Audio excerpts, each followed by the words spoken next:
요한계시록을 제가 길게 해서 설교하다가 이제 그 중간에 스가랴서 또 데살로니가 전후서 스바냐서 그다음에 앞에서 나왔던 이 스바냐 여러 책들 건너뛰고 역대하 중에서도 이제 9장 마지막 부분에 이렇게 설교를 다시 시작을 하게 됩니다. 역대기는 역대상, 역대하 두 책을 합쳐가지고 사실은 한 권의 책인데 너무 내용이 기니까는 상하로 구별했습니다. 역대상은 참 여러분들은 성경을 공부하는 데는 참으로 행운 아들입니다. 왜냐 그러면 저 같은 경우에 지금 이 어성경 같은 이런 책이 과거에는 없었어요. 그래서 성경에 부분적으로 막 여기저기 정리해 놨지만은 성경을 전체적으로 이해하기는 참 어렵습니다. 근데 역대기를 탁 대하면 우리 열왕기 다음에 나오잖아요. 다시 막 족보가 아담부터 시작해가지고 쫙 10장, 9장까지 전부 족보예요. 그런데 그 족보도 단순한 족보 아니고 저 아담부터 시작해가지고 그렇게 이 긴 족보가 나오는 거예요. 왜 이런 내용이 여기 나올까? 이해할 수 없었습니다. 그래도 뭐 성경이니까 그냥 읽어왔죠. 자, 그래서 역대상은 1장에서 9장까지는 엄청난 이 족보고, 그 다음에 10장부터 마지막 장까지, 역대상 마지막 장까지, 즉 29장까지가 다윗 왕의 역사입니다. 다윗 왕. 그 역대상 10장이면 사울이 끝나고 이제 다윗이 왕으로 되는 이야기. 그래서 역대상 무려 19장을 차지한 19장을 차지하는 내용이 다윗 왕에 대한 거예요. 다윗 왕. 그래서 역대상은 이렇게 마칩니다. 역대상 29장 26절에서 28절 이새의 아들 다윗이 온 이스라엘의 왕이 되어 이스라엘을 다스린 기간은 40년이라. 그가 나이 많아 늙도록 부하고 종기를 누려 죽음에 그의 아들 솔로몬이 대신하여 왕이 되니라. 자, 오늘 우리가 읽었던 솔로몬 왕의 마지막 기사와 똑같아요. 솔로몬이 예루살렘에서 온 이스라엘 다시 40년이라. 그가 이제 조상들과 함께 자고 그의 아들 로보암이 대신하여 왕이 되니라. 그러니까 역대상 마지막은 다윗의 죽음과 솔로몬이 이제 왕이 되는 이야기. 그 다음에 역대하 1장에서 9장까지가 솔로몬 이야기예요. 그러니 이 두 사람 이야기가 긴 거예요. 그 가운데 뭐 압도적으로 다윗 이야기가 길고 19장이고 19장이 다윗 이야기고 역대상 10장부터 29장까지. 그 다음에 솔로몬 이야기는 역대하 1장에서 9장까지 길게 나오고, 다음에 이제 10장부터는 20명의 유다 왕들이 나오는데 그 왕들은 거의 뭐 한 장 또는 뭐 어떤 경우에 좀 길게 나오면 한 2장, 3장 되고 어떤 경우는 반장. 그렇게 이제 20여 명의 그 왕들이 이제 다스리는 내용들이 나오게 될 것입니다. 그러니까 특별하게 다윗 기사와 솔로몬 기사가 압도적으로 많은 분량을 차지하고 있다. 이 말은 역대기가 단순한 역사책이 아니라는 거예요. 뭔가 중요한 하나님의 구원사에서 다윗의 이 시대와 솔로몬 시대에 가지는 중요한 의미가 있다는 것을 알아야 됩니다. 왜 이 사람들 이야기는 이렇게 길고 그 다음에 뒤에 나오는 왕들의 이야기는 거기에 비하면 상대적으로 아주 짤막하게 처리를 했을까? 그냥 단순한 역사책으로 보면은 너무 과도하게 이 특별한 사람들에게 집중하고 나머지 사람들을 소홀히 보는 것 같지만은 그건 우리 인간적인 생각이고, 성경에서 그렇게 한 게는 충분한 이유가 있다는 겁니다. 그것을 이따가 한번 살펴보겠는데요. 자, 여러분, 그런데 놀라운 것은 우리 역대상하 책은 우리 성경에는 열왕기 다음에 나오죠. 열왕기가 끝이 나고 역대상, 역대하가 나오니까는, 근데 내용도 비슷한 내용이 너무 많아요.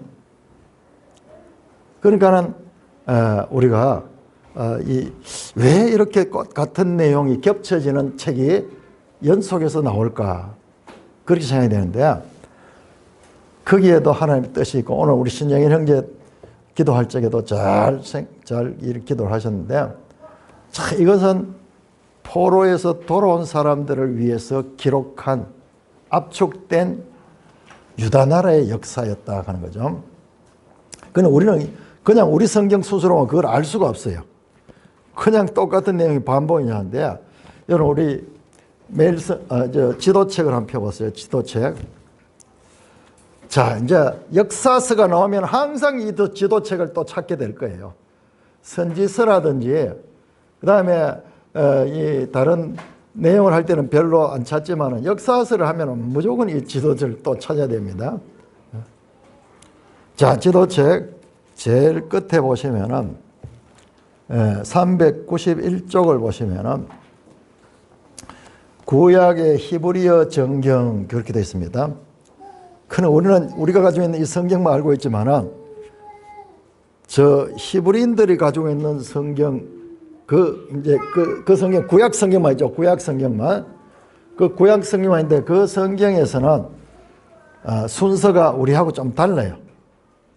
처음에 모세오경은 똑같습니다. 율법서 5권, 창세기, 출애굽기, 레위기, 민수기, 신명기.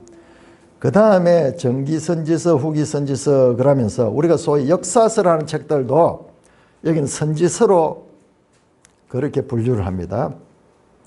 그 다음에 보세요. 제일 끝에 보면 성문서 가면 성문서. 제일 마지막 책이 뭐냐 그러면은 제일 마지막 책이 그날들의 기록상, 그날들의 기록 하대인데, 그거 보세요. 우리 한글 성경상의 이름은 역대상, 역대하입니다.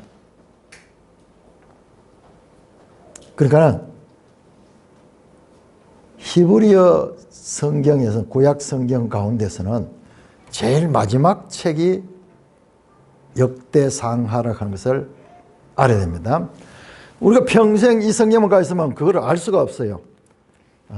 그런데 우리 성경같이 이런 순서로 배치된 것도 하나님 뜻이고요. 그 다음에 히브리 성경의 순서도 하나님 뜻이에요. 하나님께서 이 두 구조를 통해서 하나님이 이 말씀을 하시는데, 자, 그렇게 보면 이제 선명하게 뜻이 나죠. 이 책이 역대상하가 구약의 마지막 책이구나. 그렇다면 시간적으로도 제일 나중에 기록되는 거예요. 제일 나중에. 그래서 이 이 순서가 다르다는 것을 이해를 하면은 역대기를 이해하는데도 참으로 중요합니다. 자, 그래서 우리 어성경을 통해서 배웠잖아요. 창출, 민수, 삿삼, 왕. 역사서 창출, 민수, 삿삼, 왕. 창세기, 출애굽기, 민수기, 사사기, 그 다음에 사무엘서, 그 다음에 열왕기. 그 다음에 뭐가 나옵니까? 그 다음에 이제 역대기가 나오죠. 역대기. 대라는, 그렇게 하는데, 대가는 게 뭐냐? 역대기를 왜 길게 이야기하냐? 역대상 1장에서 9장까지 나오는 족보가 여기 다 들어있는 거예요. 족보가 창세기부터 지금 나오는 거예요. 그렇게 해서 쭉 해서 열왕기까지 그 내용들이 다시 한번 역대기를 통하여 반복을 합니다. 그래서 자, 우리 지도 181쪽을 보시기 바랍니다. 지도 181쪽을 보시면은 과거에 이런 성경 교재가 없을 때 우리들죠. 그냥 이런 좋은 이 참고서가 없었어요. 그래서 그냥 성경만 읽고 그랬었는데 이런 참고서가 있으니까 얼마나 좋은지 몰라요. 자, 181쪽 보시면은 유다와 이스라엘이 나오는데 역대기에서는요 이스라엘 역사는 안 나옵니다. 유다 역사만 나와요. 그러니까 분열 왕국에서 열왕기에는 유다와 이스라엘이 다 나오지만 유다 왕이 나오고 그다음에 이스라엘 왕이 나오고 번갈아 가면서 나왔잖아요. 그런데 역대기에는 이스라엘 왕은 이스라엘 역사는 안 나옵니다. 유다 역사만 나옵니다. 유다 역사만. 그것이 결정적인 차이점이고, 자, 로보암부터 저 밑에 시드기야까지 이렇게 한 20명 왕이 나오는데 이 시대를 이제 분열 왕조 시대라 그러는데, 그래서 역대기 10장부터 나오는 게 로보암, 아비암, 아사 쭉 해서 시대기까지 이제 역대기 마지막까지는 요 명단 순서대로 이제 이 내용들이 나오게 될 것입니다. 자, 솔로몬에 대한 기사가 9장이나 이렇게 나왔는데, 자, 우리 매일 성경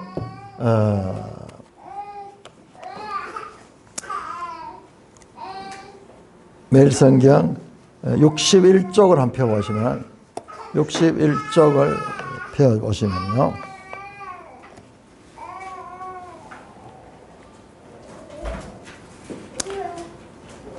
(61쪽을) 보시면은 61쪽 신학적 주제 및 핵심 메시지, 역대기에 여러 왕들의 이야기 나오고 무슨 전쟁 이야기 나오고 사건들 나오지만은 그 가운데 핵심적인 메시지가 뭐냐? 그 2번을 보시면은 다윗 언약과 신실하신 하나님이다. 특별히 역대하는 다윗 언약의 지속성과 이에 대한 하나님의 신실하심을 부단히 강조한다. 그러니까 다윗 언약을 알아야지 이 역대기를 읽을 적에 이 주제를 발견할 수 있는 거예요. 다윗 언약이 뭔지를 모르면은 역대를 읽어도 그냥 수많은 이야기들의 그냥 연속으로만 밖에 보이지 않는 거예요. 그 수많은 이야기들 가운데 핵심 주제가 있다는 거예요. 그 주제를 지금 역대하는 다윗 언약의 지속성과 이에 대한 하나님의 신실하심을 부단히 강조한다. 자, 60쪽도 한번 보세요. 60쪽.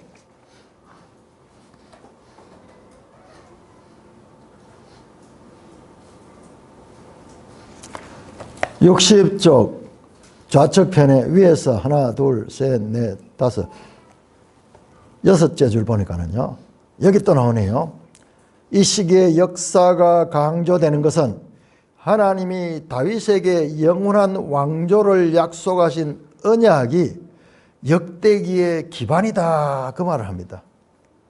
그러니까 역대기에 무수한 왕들의 이야기 나오지만요, 이 가운데 모든 핵심의 원리가 뭐냐 하면 다윗 언약이다. 그러니까 다윗 언약. 자, 그러면은 다윗 언약이 무엇인가를 우리가 알아야 됩니다. 그래서 제가 여러 번 강조를 하죠. 다윗 언약.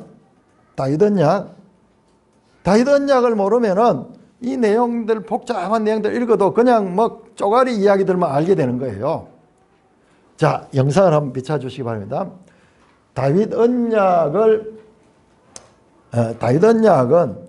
사무엘하 7장에 나오는 내용. 사무엘하 7장에 제일 먼저 나옵니다.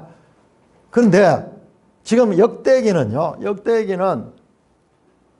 창세기부터 저 사무엘서까지 그 기간의 역사는 그냥 족보로 대신해, 족보. 그 다음에 역대상 10장부터 다윗 이야기 나오거든요. 다윗 이야기가 성경책에 나오는 게 어디입니까? 사무엘서. 그러니까 사무엘서, 열왕기, 상하가 역대기 안에는 다 들어있는 거예요.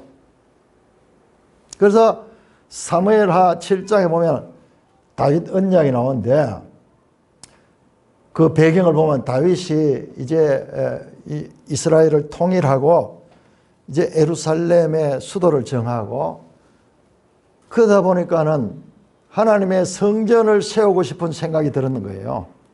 성전이 없었잖아요. 그때까지 성막이 있었고 모세 시대 만든 성막이 500년이 지났으니까 얼마나 낡았겠어요. 가죽으로 돼 있고 천으로 돼 있고 나무로 돼 있고 뭐 이런 건데 500년이 지나니까는 뭐 많이 낡았겠죠. 그래서 다윗이 자신은 좋은 궁궐에 살고 하나님의 법궤는 저렇게 낡은 천막에 있는 것을 보고 마음이 안타까워가지고 성전을 짓고자 하는 그런 마음을 가지고 선지자 나단에게 이야기를 합니다. 인간적인 아주 자신이 이제 안정이 되니까는 하나님을 먼저 생각했는 거예요. 자, 그래서 성전을 짓고 했지만 하나님께서 그 성전 짓기를 허락하지 않습니다. 허락하지 않고 이렇게 말씀합니다. 7장 전체가 다윗 언약인데 그 가운데서 네 수완이 차서 네가 조상들과 함께 누울 때 다윗이 죽을 때를 이야기합니다. 다윗입니다. 너는 내가 네 몸에서 날 내 씨를 내 뒤에 세워 그의 나라를 견고하게 하리라.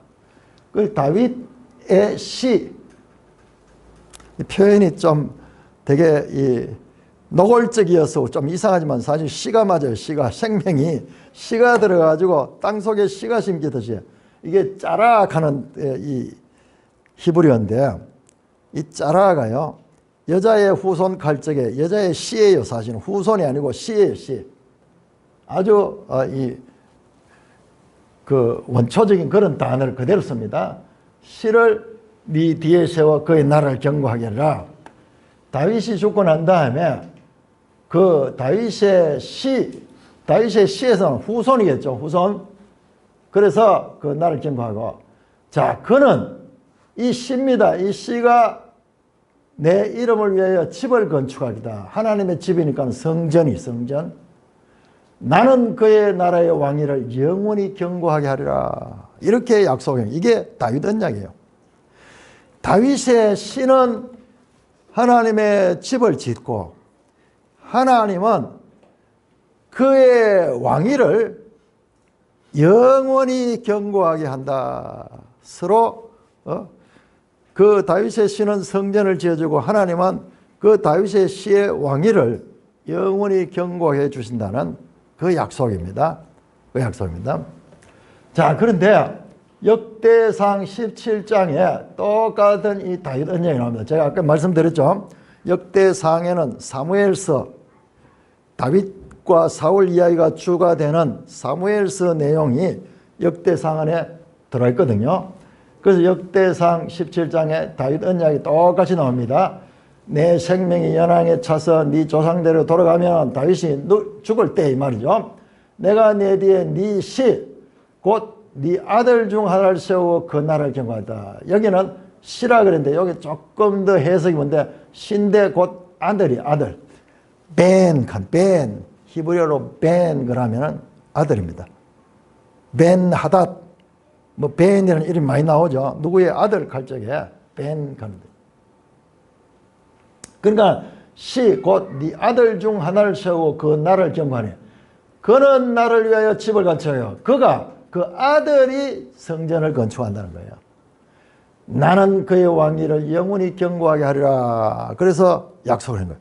그러니까 다윗의 아들 가운데서 성전을 건축하는 사람이 나올 것이다. 그가 그의 왕위를 내가 영원히 견고하겠다. 이 말씀이에요. 그러니까는 이게 누구예요? 솔로몬을 가진 솔로몬. 다윗의 아들 솔로몬.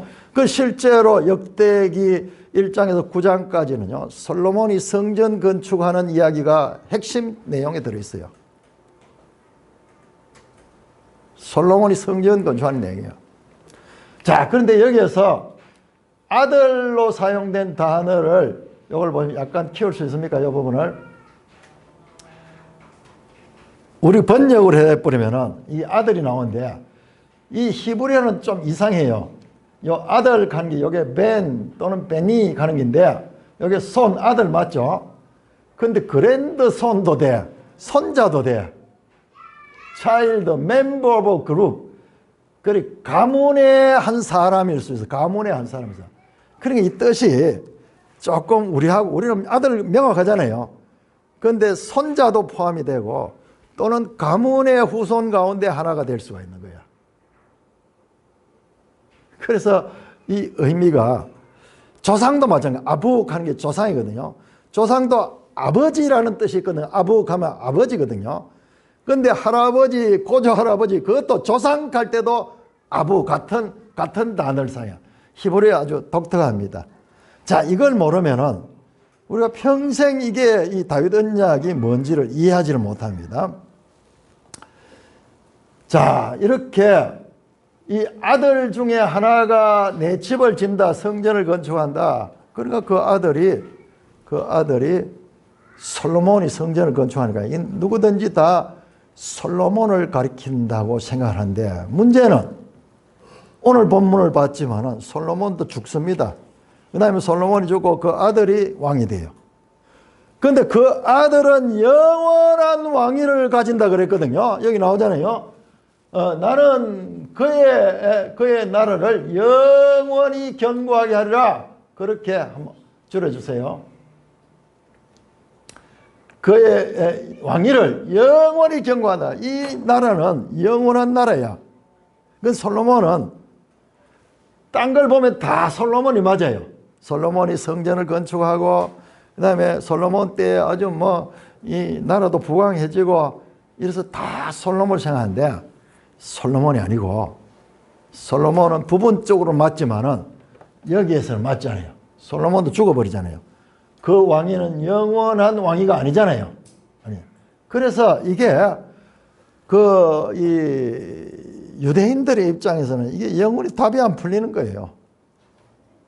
이 말이 안 맞는 거예요. 이 다윗 언약의 이 성취는 우리는 알잖아요. 다윗의 후손 예수 그리스도거든요.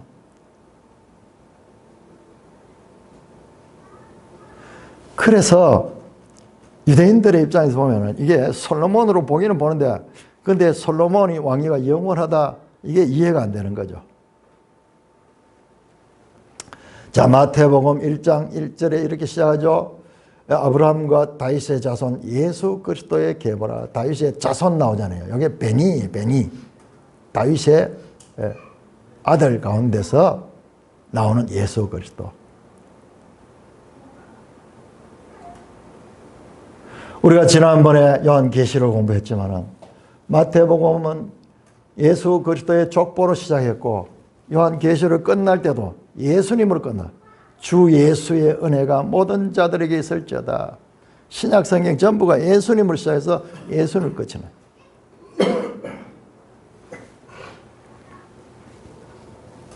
그래서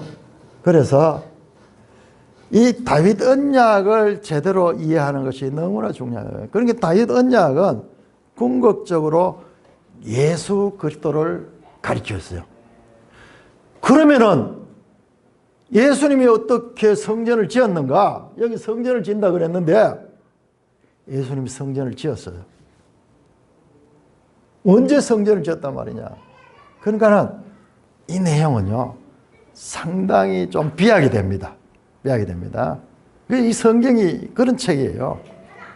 누구든지 봐도 이 다윗 언약은 솔로몬을 통해서 성취됐다고 밖에 안 보이는데 자, 이것을 풀어내는 것이 이 신약 성경에서 이걸 풀어내요. 자, 우리 7장 한번 가볼까요? 사도행전 7장. 자, 이 풀리지 않는 이 같은 이 성경의 구약 성경의 말씀을 놀랍게도 사도행전 7장에서 스데반이 이야기를 또 합니다. 7장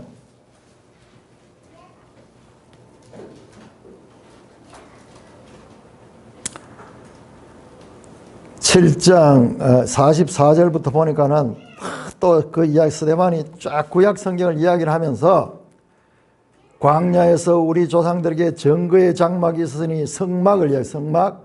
이것은 모세에게 말씀하신 가 명하사 그가 본 그 양측대로 만들게 하신 것이라. 그러면 그 성막이 45절 끝에 보니까는 여호수아와 함께 가지고 들어 다윗 때까지 이르니라. 46절 오늘 이야기 나옵니다. 다윗이 하나님 앞에서 은혜를 받아 야곱의 집을 위하여 하나님의 처소를 준비하여 달라고 하더니, 이게 이제 아까 제가 이야기했던 다윗이 이제 하나님 성전을 짓겠다고 했던 그 때문에, 그러자 솔로몬이 그를 위하여 집을 지었다. 그 다윗 때 시작해가지고 그 아들 솔로몬이 집을 지었는 거예요. 성전을 가리켜, 성전. 자, 그런데 갑자기 그것을 뒤집어 엎습니다. 그러나 지극히 높으신 이는 손으로 지은 곳에 계시지 아니하시니. 하나님은 사람의 손으로 짓는 솔로몬 성전, 그것이 하나님의 처소가 아니라는 거예요. 그럼 지금까지 뭘 가르쳐 왔죠? 우리가 알고 있던 것이 지금 완전히 뒤집어지는 거예요. 그러면서 이사야서를 인용을 하면서 49절에 주께서 이르되 하늘은 나의 보좌요 땅은 나의 발등성이 너희가 나를 위하여 무슨 집을 짓겠으며 나의 안식할 처소가 어디냐, 이 모든 것이 내 손으로 지은 것이 아니냐 함과 같으니라. 갑자기 성전 이야기하다가 그게 아니다는 거야. 그럼 뭐냐? 하나님은 사람이 짓는 그 건물 성전 안에 갇혀 계시는 분이 아니야. 그냥 모형적으로 우리에게 하나님의 계시를 알리기 위해서 그런 건물을 사용했지만은 궁극적으로 솔로몬이 지은 성전이 하나님의 성전이 아닌 거예요. 그러면 우리가 완전 길을 잃어버리죠. 요한복음 2장에 가면요, 예수님이 스스로 얘기해요. 이 성전을 헐라 사흘 만에 내가 성전을 짓겠다. 그러니까 이 성전에 관한 이야기는 아주 이게 깊은 내용들이에요. 그래서 이 다윗 언약은 솔로몬 기사에 있어가지고 부분적으로는 일치하지만은 다윗 언약을 이루는 분은 솔로몬은 아니다 하는 거예요. 역대기에서 알 수 없습니다. 자, 성경 전체로 보면은 그게 보입니다. 다시 한번 영상을 한번 띄워주시기 바랍니다. 다음 영상. 자, 역대하 1장에서 9장까지를 전부 솔로몬 기사입니다. 솔로몬 기사. 자, 지난번에 우리가 요한계시록 할 때도 봤지만은 이 성경은 그냥 서술적으로 그렇게 나열된 게 아니고 이 전체적으로 보니까 수미상관을 이루면서 구조를 이루고 있는 거예요. 그런데 이 역대하도 동일한 겁니다. 이걸 한번 확인해 보겠습니다. 자, A와 A-, B와 B-, C와 C-, 그 다음에 그 중심에 성전이 있고, 자, 이것을 딱 정리해 놓을까 이런데 우리가 현장에 맞춰다면 그런지 안 그런지 확인하기 참 어렵습니다. 자, 이렇게 보시면요. 자, 어떻게 이 구성이 되어 있느냐, 이걸 보면은 먼저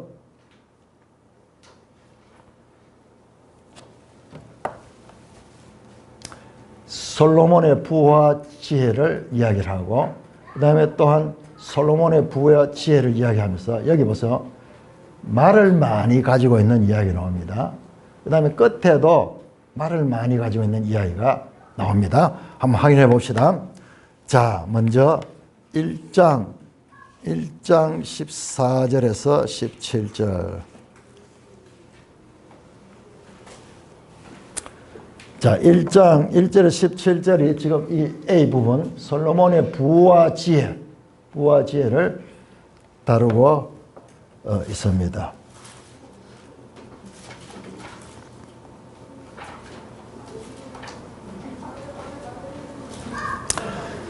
자, 그러면서 제일 끝에 14절에서 17절까지 솔로몬이 병거와 마병을 모으며 병거가 1,400대요 마병이 12,000대 병거성에 두고 예루살렘 왕에도 두었으며 왕이 예루살렘에서 은금을 돌같이 흔하게 하고 백향목을 평지에 뽕나무같이 많게 했더라.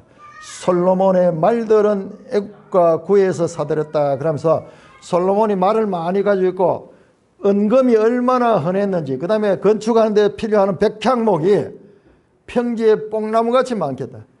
이야, 이게 실감이 나요. 시골에 보면 뽕나무는 심지 않은데도 얼마나 잘 나는지 몰라. 그런데 그만큼 백향목이 많았다 하는, 이게 이제 솔로몬의 이 말을 많이 가했다는 이제 그 힘을 가리키고, 그 다음에 은금을 흔하게 했다는 것, 돌같이 흔하게 했다는 것은 재산을 이야기하고, 그 다음에 백향목도 마찬가지로 큰 건축할 수 있는 그런 자료가 되니까는 부유했다는 것을 이야기하는 거죠. 자, A 다시 한번 가볼까요? A 다시 여기 가니까는 이제 9장 25절, 28절. 9장 25절. 9장 25절 봅니다. 솔로몬의 병거는 매는 말이 외양간에 4천이요 마병은 12,000명이라. 병거성에 두고 예루살렘 왕에게도 두었고, 솔로몬이 유브라데 강에서부터 블레셋 땅과 애굽 지경의 모든 왕을 다스렸으며, 왕이 예루살렘에서 은을 돌같이 흔하게 하고 백향목을 평지에 뽕나무같이 많이 하였더라. 그러면서 시작할 때 A와 A 다시 이걸 다 살펴봐야 되는데, 똑같이 이렇게 수미상관을 이루고 있습니다. 자, 두 번째 단번가 이방인들이 솔로몬을 인정하는 내용이 요 두 번 나오는데, 여기도 나옵니다. 이방인들이 솔로몬을 인정. 한번 확인해 볼까요? 2장 1절 한번 보고, 2장 역대하 2장 1절.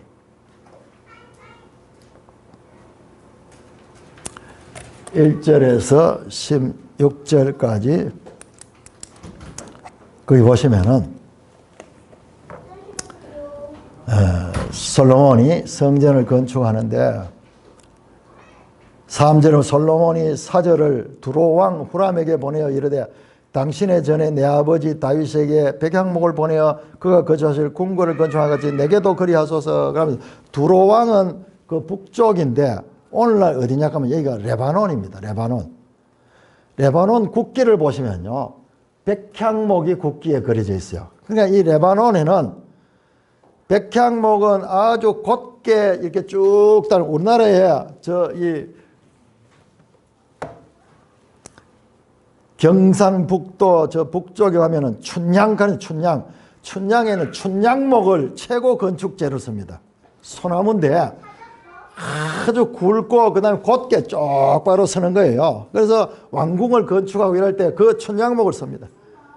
저 몇 년 전에 불이 나가지고, 산불이 나가지고 그쪽으로 막 불이 옮겨 붙으면 어떻게 될까 하면서 막 이 쩔쩔매고 그랬는데, 가장 좋은 이 건축 재료 춘향목. 근데 이 나라에서는 백향목. 그래서 이 백향목을 많이 가져 들어오고, 그 다음에 이방인들이 이 건축에 많이 참가했다 하는 내용이 나옵니다. 자, B 다시 한번 볼까요? B 다시 역시 8장 17절.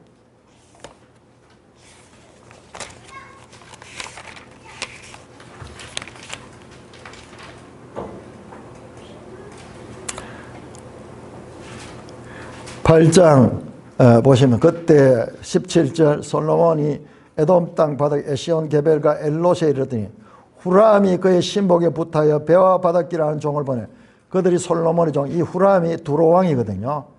자, 그러면서 솔로몬에게 금 450달란트를 솔로몬을 겠다. 그 다음에 벌써 9장 1절부터 유명한 내용은 9장 1절 12절까지 서바 여왕이, 서바는 저 아프리카 쪽인데, 여왕이 솔로몬의 소문을 듣고 솔로몬을 찾아오는 거야. 솔로몬을 찾아와가지고 거기에 솔로몬과 교제를 하고 솔로몬의 지혜와 솔로몬의 부유함과 솔로몬에 대해서 그 많은 감탄을 하고 돌아가는 내용이 거기 나옵니다. 자, 그러니까 이방인들의 인정과 후람 왕과의 교역, 이것도 보면은 이방인들도 인정하는 거예요. 뭐냐 그러면은 이 솔로몬의 나라는 단순한 한 이스라엘 한 역사 아니라 그 당시에 그 지역에서 가장 강대한 나라로 솔로몬의 나라가 있었다는 말입니다. 자, 여기 마찬가지고요. 자, 중간에 보세요. 중간에 핵심이 뭐냐? 성전 완공. 솔로몬 기사의 중심에는 성전이 완공됐다는 겁니다. 성전이 완공됐다. 자, 그래서 성전 봉헌하는 내용이 5장에서 7장까지 나오고, 그 다음에 그 성전 봉헌 가운데 하나님의 응답하시는 내용이 이런.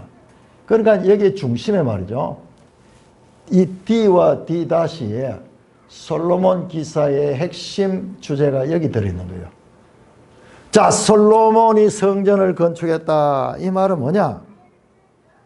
솔로몬 기사의 핵심은 다윗 언약을 성취했다. 다윗 언약을 성취했다. 네 후손이 내 집을 지을 것이요. 그래서 솔로몬 사역의 핵심은 다윗 언약에 연관되어 있다는 것을 강조하고 있습니다. 강조하고 있습니다. 이 구조로 이렇게 보니까는, 솔로몬 기사의 핵심이 뭐냐? 핵심이 이게 바로 성전 건축이에요. 성전 건축. 여기도 성전 건축. 그래서 이 역대기에서 말씀하시고자 하는 핵심 주제가 솔로몬은 다윗 언약을 성취했는 자다. 그런데 우리가 거기서 끝나면 안 됩니다. 다윗 언약은 솔로몬 건축 이상이다. 그것을 우리가 알아야 됩니다. 솔로몬이 성전을 건축했습니다. 그런데 아까 봤듯이 스데반이 설교하는데 여기까지 이야기해요. 솔로몬이 성전을 건축했다. 여기까지 탁 해놓고 그러나 그러면서 하나님은 사람의 손으로 지은 전에 그하지 않는다. 그럼 도대체 뭐냐? 다윗 언약이 어떻게 성취되느냐? 자, 우리 요한복음 2장으로 넘어갑니다.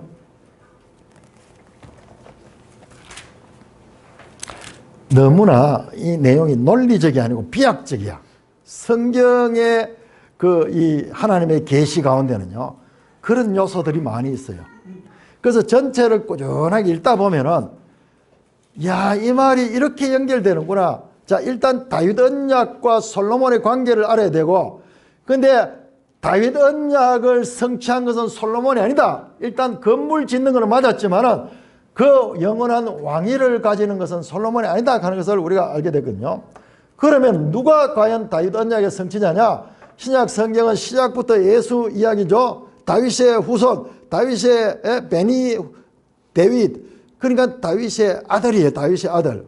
아까 나왔잖아요. 그 베니 가는 게 아들도 되고 손자도 되고 그 가문 후손도 된 거예요. 그래서 예수 이야기인데, 예수님이 친히 성전을 건축하는 거예요. 솔로몬이 건축한 성전은 하나의 모형이었고, 진정한 성전은 예수님이 건설한다는 겁니다. 자, 요한복음 2장 19절. 요한복음은 특이해요. 이 성전에서 예수님이 성전에 청소하는 이야기는 다른 복음서는 저 뒤에 다 나오거든요. 마지막 일주일에 돌아가시기 일주일 전에 이제 예루살렘 가서 예루살렘 성전을 다 청소하는 내용이 나오는데, 요한복음에는 제일 앞에 나와요. 제일 앞에. 2장 19절. 예수께서 대답하여 이르시되 너희가 이 성전을 헐라 내가 사흘 동안에 이르리라. 그렇게 말하니까 유대인들이 이르되 이 성전은 46년 동안 지었거늘 네가 3일 동안에 일으키겠느냐 하더라. 그러나 예수는 성전된 자기 육체를 가리켜 말씀하신 것이라. 죽은 자 가운데 살아나신 후에야 제자들이 이 말씀하신 것을 기억하고 성경과 예수께서 하신 말씀을 믿었더라. 여러분, 다윗 언약에 대해서 우리가 구약 성경을 가지고 의문을 가져야 돼요. 아니, 솔로몬이 맞잖아. 솔로몬이 성전 직접 짓기도 했고, 근데 또 솔로몬이 아니야. 스데반 또 그 이야기를 해. 그러면 도대체 뭐지? 다윗의 후손 가운데 참 성전을 짓는 분은 예수 그리스도, 예수 그리스도. 그래서 이 성전을 내가 사흘 동안의 성전을 일으키다. 여러분, 복음서를 자세히 보시면요, 예수님이 마지막 십자가에 달릴 때 사람들이 비난합니다. 성전을 사흘 만에 짓겠다고 하는 자야, 네가 한번 성전을 지어봐라. 성전을 짓기는커녕 네 몸 하나도 건서 못하고 그 십자가에 달려 죽구나. 사흘 만에 성전을 짓는 자야. 그러면서 예수님을 비난할 적에 그 말을 씁니다. 예수님은 자신의 육체를 성전이라고 가르쳐 말씀하셨다고 요한복음 2장 21절에 말씀하고 있습니다. 그리고 그 예수님께서 부활성천하시고 성령을 교회에 보내주셨어요. 그래서 사도 바울은 너희가 하나님의 성전이 것과 성령이 너희 안에 거하는 것을 알지니라. 성령, 하나님의 영이 거하는 곳이 성전이야. 솔로몬의 사람의 손으로 지은 그 성전 개념이 아니고 이제 성령이 있는 사람이 성전이 되는 그런 내용이 바울이 선포하는 거예요. 그러니까는 이 전체적인 내용을 연결을 안 시키면요, 신약 성경이 그야말로 갈피를 잡을 수 없는 이야기가 되어버린 거예요. 그런데 그 이야기가 솔로몬 성전과 연결해서 쫙 연결해 보면요, 이게 하나님이 짓고자 하는 참 성전은 바로 성령의 전인 성도들을 가리키는 것이었습니다. 사랑하는 형제 자매 여러분, 오늘 우리는 다윗 언약의 역사적인 성취 과정, 그러니까 솔로몬은 다윗 언약에서 한 과정이에요. 과정. 다윗, 이 솔로몬 죽죠. 솔로몬 아들 나오죠. 르호보암 죽죠. 죽고 여러분, 그 명단들이 다 마태복음 1장에 예수님 족보에 다 나옵니다. 그들은 다윗 언약이 성취되는 과정들. 그리고 마태복음 1장에서 마리아에게서 요셉을 통하여 그 마리아에게서 예수가 나니라. 그러면서 진정한 다윗의 후손으로 오시는 분은 예수님이라는 것을 그 족보는 말씀하고 있습니다. 솔로몬의 성전 건축은 참으로 위대한 건축이었지만 그 건물 건축은 사람의 손으로 지은 것이며 모형적인 것이었습니다. 다윗의 후손으로서 진정한 그 언약을 따라 성전을 건축한 분은 예수 그리스도입니다. 또한 교회 시대에 성령을 소유한 성도들이 성전이 됩니다. 이 다윗 언약은 예수 그리스도와 우리 교회를 연결하는 구속사적인 연속성과 발전성을 가지고 있는 것입니다. 여러분, 이것이 명확해야지. 우리가 지난번 요한계시록 21장 22절에 보면은 이 성전이 나와요. 성 안에서 내가 성전을 보지 못하였으니 이는 주 하나님 곧 전능하신 이와 및 어린 양이 그 성전이라. 건물이 성전이 아니고 하나님과 어린 양 자체가 성전이라. 이런 경험은 이미 성도들이 성전인 경험을 그 지식을 아는 자에게는 이게 난해하지 않아요. 아, 그렇구나. 그래서 하나님과 어린 양이 성전인 곳에 성전된 자들이 들어가서 그냥 녹아날 수 있는 거예요. 성전이 성전으로 들어가는 거예요.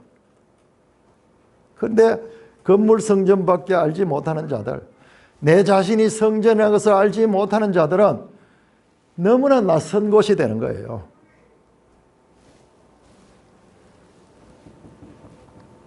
건물이 아닌 성전을 바르게 알기 위해서는 성전의 발전적 변화성을 알 때 이것은 난해하고 신비한 일이 아니라 하나님의 구속사의 진리가 바로 성전을 건설하는 것이라는 것을 이해하게 될 것입니다.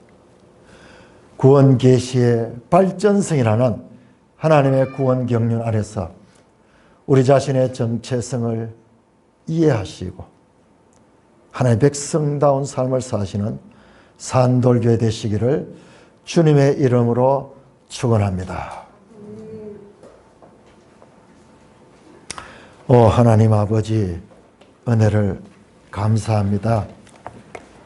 역대하를 이제 공부를 하면서 이 솔로몬 기사의 핵심 주제가 다윗 언약의 성취고, 솔로몬 기사뿐만 역대기 전체가 다윗 언약의 그 기본 원리 위에 전개된다고 설명하시는 그 이유를 알게 하시니 감사를 드립니다. 하나님 아버지, 궁극적으로 참으로 다윗의 후손을 통하여 메시아로 예수 그리스도 이 땅에 오심으로 이 약속들이 성취되고 다윗 언약이 예수님을 통하여 성취되는 것을, 그래서 복음서 가운데서 그 예수님을 향하여 다윗의 후손 예수여 우리를 불쌍히 여기소서 하는 그와 같은 고백들, 요한계시록에서도 나는 다윗의 뿌리요 가지라고 말씀하시는 그 말씀들이 가지는 그 의미들을 연결할 수 있게 하시니 감사를 드립니다. 하나님 아버지, 이 놀라운 하나님의 구속의 경륜을 우리에게 닫힌 책, 감추인 책이 아니라 열어서 이해할 수 있는 놀라운 은혜를 베풀어 주시니 감사를 드립니다. 모든 성도들이 하나님의 말씀을 금을 찾듯이, 은을 찾듯이, 감추인 보화를 찾듯이 이 말씀을 읽고 마침내 이 같은 연속성, 이와 같은 유기적인 관계들을 깨달아서 참 성전이신 예수 그리스도와, 그리고 우리 자신들이 이미 하나님의 성전된 자들임을 밝히 깨닫는 그와 같은 삶을 살아갈 수 있도록 은혜 베풀어 주옵소서. 우리 주 예수 그리스도의 이름으로 감사하며 기도드리옵나이다. 아멘.